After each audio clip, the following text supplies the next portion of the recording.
வரப்போற சட்டமன்ற தேர்தல்ல 234 தொகுதிகள்ல திமுக கூட்டணி எத்தனை தொகுதிகள்ல வெற்றி பெறுவாங்க, அதிமுக கூட்டணி எத்தனை தொகுதிகள்ல வெற்றி பெறுவாங்க, யார் இந்த தடவை ஆட்சியை பிடிக்க வாய்ப்பு இருக்கு அப்படின்றதான் இன்னைக்கு நம்ம வீடியோல பார்க்க போறோம். இந்த வீடியோவை நாங்க எப்படி ரெடி பண்ணிருக்கோம் அப்படின்னா, நிறைய கருத்து கணிப்பு முடிவுகள் ஆல்ரெடி வந்திருக்கும் பாத்தீங்களா, அது எல்லாத்தையுமே கம்பேர் பண்ணி கடந்த தேர்தல் முடிவுகள் எல்லாத்தையும் வச்சு நாங்களாம் அனலைஸ் பண்ணி இந்த ஒரு வீடியோ ரெடி பண்ணியிருக்கோம். இப்போ ஒவ்வொரு மாவட்டம் வாரியா திமுக கூட்டணிக்கு சாதகமா எத்தனை தொகுதிகள் இருக்கு, அதிமுக கூட்டணிக்கு சாதகமா எத்தனை தொகுதிகள் இருக்கு அப்படின்றத டீட்டெயிலா பார்க்கலாம். ஃபர்ஸ்ட் நம்ம பார்க்க போற மாவட்டம் என்ன அப்படின்னா அரியலூர் மாவட்டம். இந்த மாவட்டத்தில் இருக்கிற 2 தொகுதிகளுமே திமுக கூட்டணிக்கு தாங்க சாதகமா வந்திருக்கு. அடுத்த மாவட்டம் என்ன அப்படின்னா கரூர் மாவட்டம். இந்த கரூர் மாவட்டத்துல அதிமுக கூட்டணிக்கு 2 தொகுதிகள் சாதகமா இருக்கு. இதுல முக்கியமான விஷயம் என்ன அப்படின்னா கரூர் தொகுதியே அதிமுக கூட்டணிக்கு தாங்க சாதகமா இருக்கு. போன தேர்தல்ல இந்த கரூர் தொகுதியில தான் முன்னாள் அமைச்சர் செந்தில் பாலாஜி அவர்கள் போட்டிட்டாரு.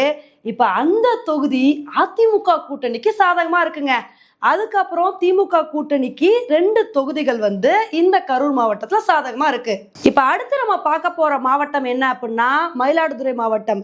இந்த மாவட்டத்துல உள்ள 3 தொகுதிகள்ல ஒரு தொகுதி அதிமுக கூட்டணிக்கு சாதகமா இருக்கு, 2 தொகுதிகள் திமுக கூட்டணிக்கு சாதகமா வந்திருக்குங்க. அதுக்கப்புறம் நாகப்பட்டினம் மாவட்டத்தை எடுத்துக்கிட்டோம் அப்படின்னா இதுல உள்ள 3 தொகுதிகள்ல ஒரு தொகுதி அதிமுக கூட்டணிக்கு சாதகமா இருக்கு, ஒரு தொகுதி திமுக கூட்டணிக்கு சாதகமா இருக்கு, ஒரு தொகுதி இழுபறி லிஸ்ட்ல வந்திருக்குங்க. இப்ப அடுத்து பெரம்பலூர் மாவட்டத்தை எடுத்துக்கிட்டீங்க அப்படின்னா இந்த மாவட்டத்துல உள்ள 2 தொகுதிகள்ல ஒரு தொகுதி திமுக கூட்டணிக்கு, ஒரு தொகுதி அதிமுக கூட்டணிக்கு சாதகமா இருக்கு.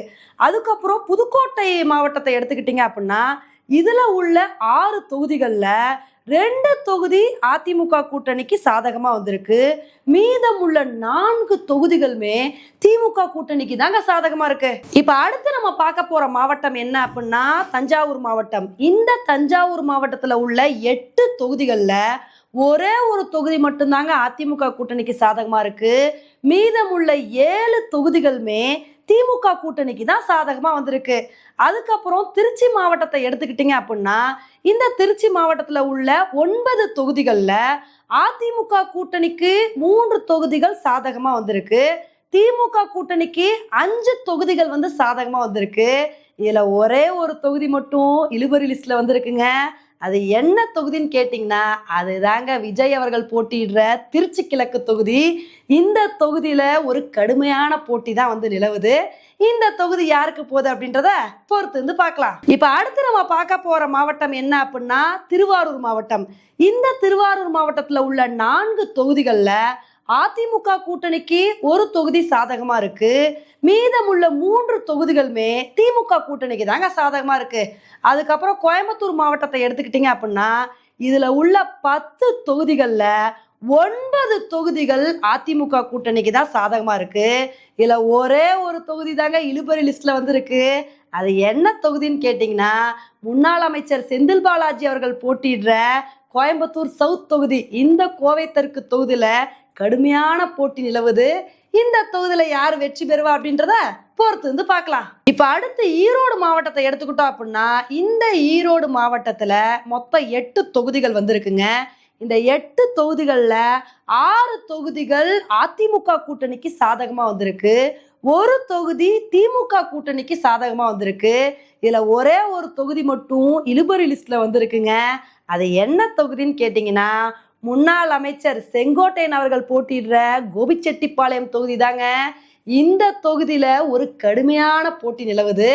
இந்த தொகுதியில யார் வெற்றி வாகை சூட போறா அப்படின்றத பொறுத்து பார்க்கலாம். இப்ப அடுத்து நம்ம பார்க்க போற மாவட்டம் என்ன அப்படின்னா கிருஷ்ணகிரி மாவட்டம். இந்த மாவட்டத்துல மொத்தம் 6 தொகுதிகள் வந்திருக்கு. இந்த 6 தொகுதிகள்ல 5 தொகுதிகள் அதிமுக கூட்டணிக்கு சாதகமா இருக்குங்க, ஒரே ஒரு தொகுதி மட்டும்தான் திமுக கூட்டணிக்கு சாதகமா வந்திருக்கு. அதுக்கப்புறம் நாமக்கல் மாவட்டத்தை எடுத்துக்கிட்டீங்க அப்படின்னா இந்த நாமக்கல் மாவட்டத்துல மொத்தம் 6 தொகுதிகள் வந்திருக்கு. இந்த 6 தொகுதிகள்ல 5 தொகுதிகள் அதிமுக கூட்டணிக்கு சாதகமா வந்திருக்கு, ஒரே ஒரு தொகுதி இழுபறி லிஸ்ட்ல இருக்குங்க. இப்ப அடுத்து நம்ம பார்க்க போற மாவட்டம் என்ன அப்படின்னா நீலகிரி மாவட்டம். இந்த நீலகிரி மாவட்டத்துல மொத்தம் 3 தொகுதிகள் வந்திருக்குங்க. இந்த 3 தொகுதிகளுமே அதிமுக கூட்டணிக்கு தான் சாதகமா வந்திருக்கு. அதுக்கப்புறம் சேலம் மாவட்டத்தை எடுத்துக்கிட்டோம் அப்படின்னா இதுல மொத்தம் 11 தொகுதிகள் வந்திருக்கு. இதுல 11 தொகுதிகள்ல 10 தொகுதிகள் வந்து அதிமுக கூட்டணிக்கு தாங்க சாதகமா இருக்கு.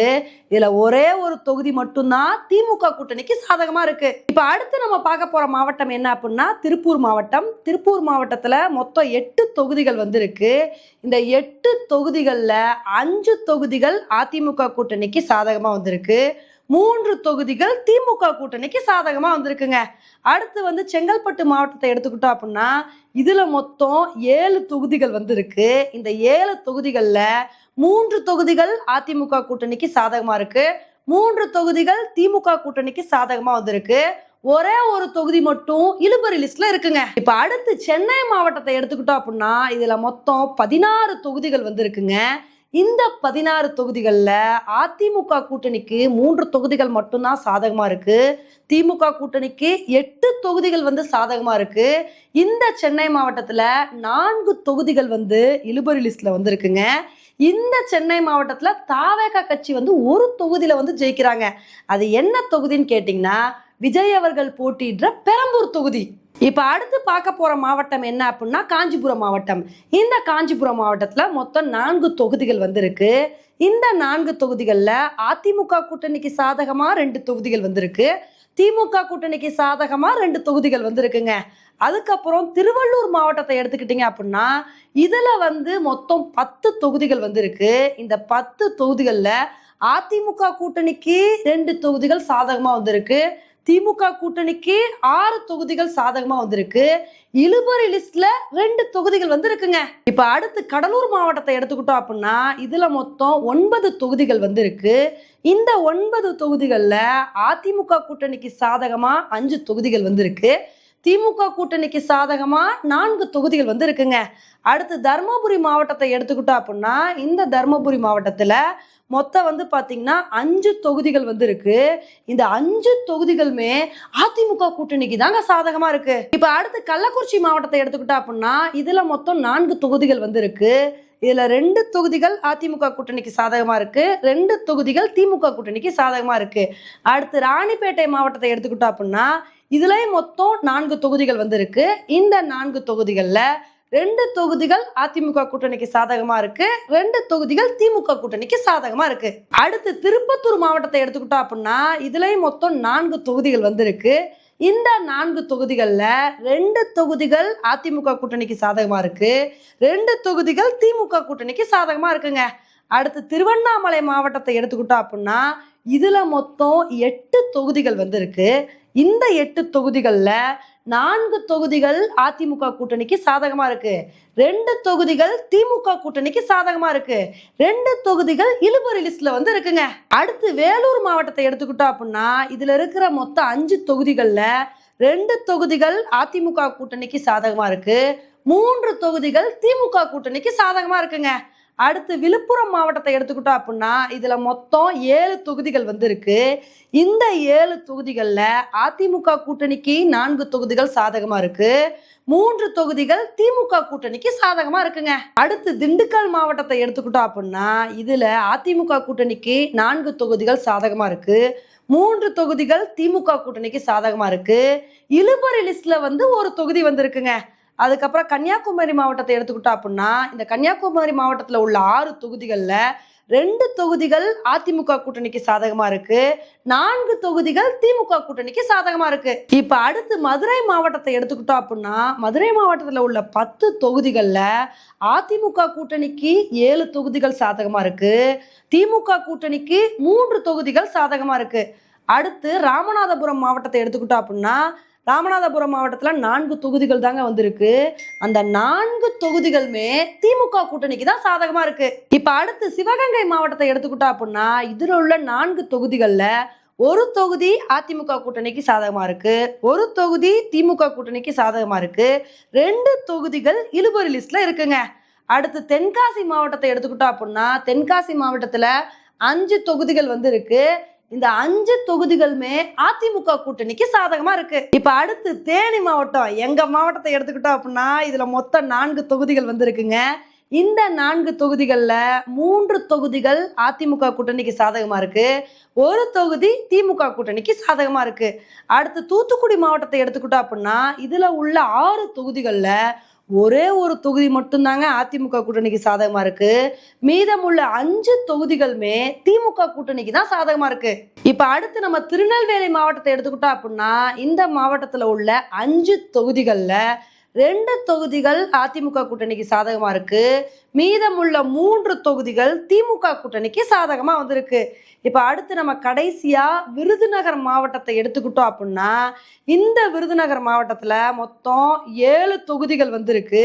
இந்த 7 தொகுதிகள்ல 2 தொகுதிகள் தான் அதிமுக கூட்டணிக்கு சாதகமா இருக்கு, மீத 4 தொகுதிகள் திமுக கூட்டணிக்கு சாதகமா வந்திருக்கு. ஒரே ஒரு தொகுதி சாத்தூர் தொகுதி மட்டும் இழுபறி லிஸ்ட்ல வந்திருக்குங்க. இந்த தொகுதியில பாஜக மாநில தலைவர் நயினார் நாகேந்திரன் அவர்கள் வந்து போட்டிடுறாரு. அவரோட சொந்த தொகுதியான திருநெல்வேலியை விட்டுட்டு வந்து இங்க போட்டிடுறாரு. இந்த சாத்தூர் தொகுதியில கடுமையான போட்டி நிலவுது. அதையெல்லாம் தாண்டி அவர் வெற்றி வாகை சூடுறாரா இல்லையா அப்படின்றத பொறுத்து வந்து பார்க்கலாம். சரிப்பா, ஒவ்வொரு மாவட்டமா சொல்லிட்டீங்க, மொத்தத்துல ஒவ்வொரு கட்சியும் எவ்வளவு தொகுதிகளை வெற்றி பெற வாய்ப்பு இருக்கு அதை முதல் சொல்லுங்க அப்படின்னு தானே கேக்குறீங்க. மொத்தம் 234 தொகுதிகள்ல அதிமுக கூட்டணிக்கு 116 தொகுதிகள் வந்து சாதகமா இருக்கு, திமுக கூட்டணிக்கு 99 தொகுதிகள் வந்து சாதகமா இருக்கு. இழுபறி லிஸ்ட்ல 18 தொகுதிகள் வந்து இருக்குங்க. இதுல தாவேகாக்கு சாதகமா ஒரு தொகுதி வந்திருக்கு. அதனால இந்த ஒரு முடிவுகளை வச்சு பார்க்கும்போது அதிமுக கூட்டணி தான் வந்து வெற்றி பெற மாதிரி வந்திருக்கு. ஆனா இந்த ஒரு முடிவுகள் எப்படி வேணா மாறலாங்க. இப்ப ஆன் டேட்ல இந்த ஒரு நிலவரம் வந்திருக்கு, இது மாறுறதுக்கான வாய்ப்புகளும் அதிகமா இருக்கு.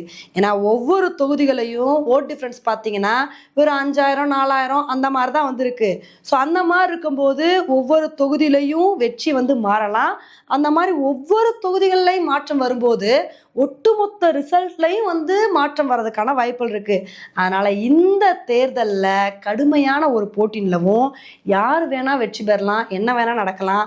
ஆனா ஆன் டேட்ல அதிமுக கூட்டணிக்கு தான் இந்த தேர்தல் சாதகமா வந்திருக்கு. ஓகே ஃப்ரெண்ட்ஸ், நீங்க என்ன நினைக்கிறீங்க? இந்த தேர்தல்ல யார் வெற்றி பெற வாய்ப்பு இருக்கு? திமுக கூட்டணியை வீழ்த்தி அதிமுக கூட்டணி ஆட்சி அமைப்பாங்களா, இல்ல திமுக கூட்டணியே திரும்பவும் தொடர்வாங்களா அப்படின்ற உங்களோட கருத்தை என்னோட கமெண்ட் செக்ஷன்ல வந்து போடுங்க. இதே மாதிரி இன்னொரு வீடியோல உங்களை வந்து மீட் பண்றேன். Bye friends.